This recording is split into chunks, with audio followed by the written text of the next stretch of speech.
खैर ये बहस एक लंबी है।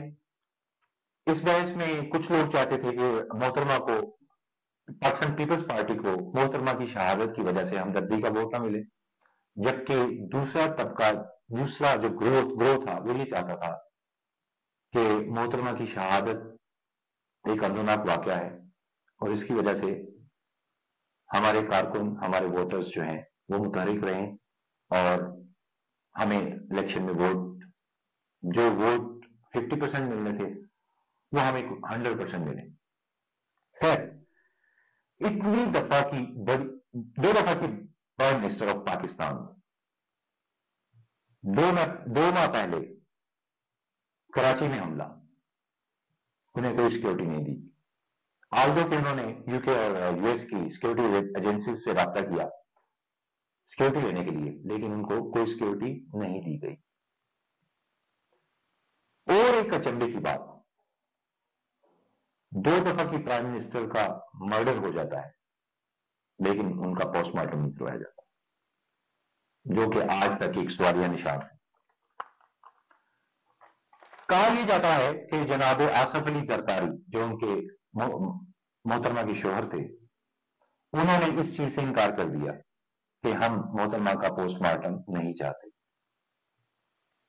लेकिन रियासत पाकिस्तान का यह फर्ज था कि वो हकाइक को जांचने के लिए मोहतरमा का पोस्टमार्टम करवाते, लेकिन इसको भी छुपाया गया। नाज़रीन, 27 दिसंबर को एक चॉपर के जरिए डेड बॉडी को लाड़काना पहुंचाया जाता है और अगले ही दिन उनको दफना दिया जाता है। इलेक्शन करवा दिए जाते हैं और उस इलेक्शन के सिलसिले में पाकिस्तान पीपल्स पार्टी एक बड़े मार्जिन के साथ गवर्नमेंट बना लेती है और प्रेसिडेंट हैं जनाब सदर आसफ अली जरदारी। आसफ अली जरदारी साहब सदर हैं और एक टीम, यूएन की टीम, 3 रुकनी टीम पाकिस्तान आती है इंक्वायरी के लिए। ये गालिबन बात है जुलाई 16, 2009 की।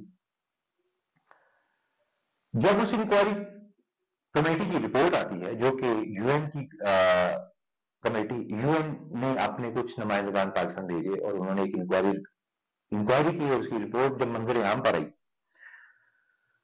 उनका उस रिपोर्ट का कहना यह था, नंबर फर्स्ट उन्होंने लिखा कि हम जिन साधान से,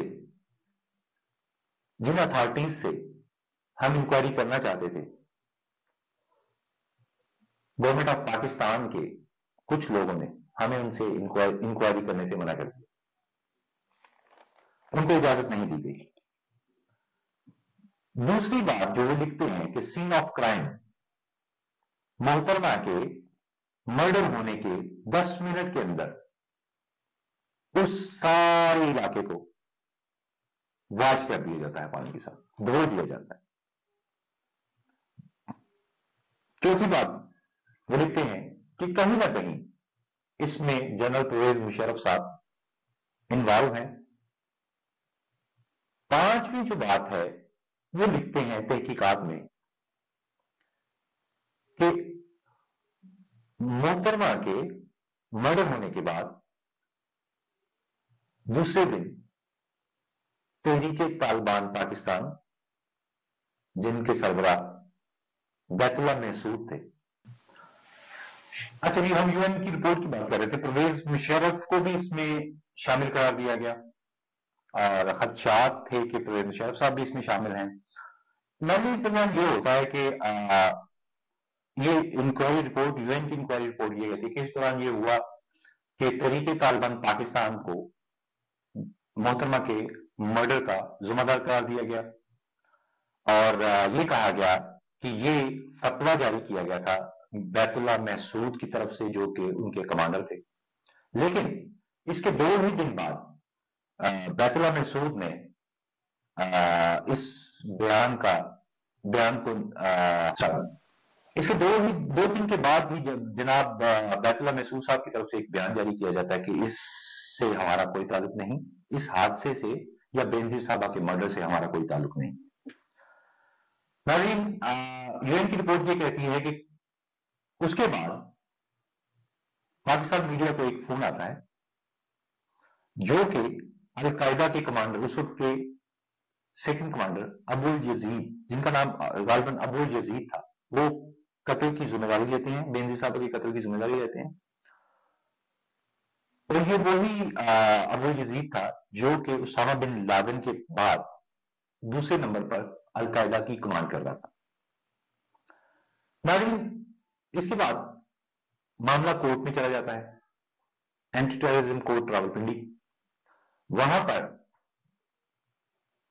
उस वक्त की पुलिस इंतजामिया के कुछ बड़े ओहदेदारान से इन्वेस्टिगेशन की जाती है। कुछ कैमरे के विजुअल्स लिए जाते हैं, उस वक्त के उस हादसे के कैमरे के विजुअल्स लिए जाते हैं, जिसमें देखा जाता है कि कुछ पुलिस अफसरान हादसे से पहले भागते हुए नजर आते हैं, कुछ साकित खड़े हैं, कुछ जूनियर अफसरान साकित खड़े हैं, जो सीनियर अफसरान हैं उनमें भगदड़ मची हुई है। अच्छा नाज़रीन, ये मुकदमा चलता रहता है। ये है एंटी टेररिज्म कोर्ट रावलपिंडी।